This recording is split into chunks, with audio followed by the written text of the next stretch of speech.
Hello everyone. MetaMask is by far the world's most popular crypto wallet, with over 30 million users worldwide, and is the largest traffic portal from Web 2 to Web 3. Cube Network is the world's first Web 3.0 public chain. Today we will learn how to add Cube Network to MetaMask.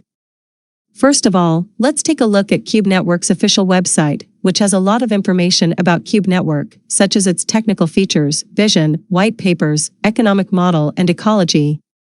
You can also visit cubescan.network, where you can see what's happening on the Cube Network chain.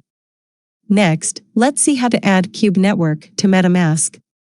First of all, open the official website of MetaMask, then click Download. We can see 3 download channels: Chrome, iOS, and Android. You can download them according to your needs. We will install Chrome version.